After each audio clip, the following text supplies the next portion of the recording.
Now you're talking about the evidential breath test that's given after you're arrested, you're taken to the jail or the police station. In that circumstance, my answer generally is yes. Now these are the tests that are, when performed according to protocol, are used as evidence against you in a trial. Before that test is administered, law enforcement is required to read you what's called your implied consent warnings for breath. And what that states generally is that warning you're arrested for DUI, they're now asking you for 2 separate samples of your breath. You have the right to refuse that test, but if you refuse it, your license will be suspended for at least 1 year, and the refusal evidence can be used against you at trial. If you do provide the 2 breath samples and they're over the legal limit, then your license will be suspended for at least 90 days.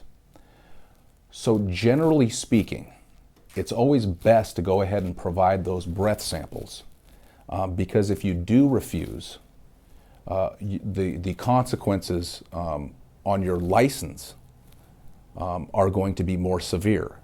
Furthermore, if you are accused of DUI and refusing the breath test, the mandatory minimum sentence that would be imposed if convicted is higher.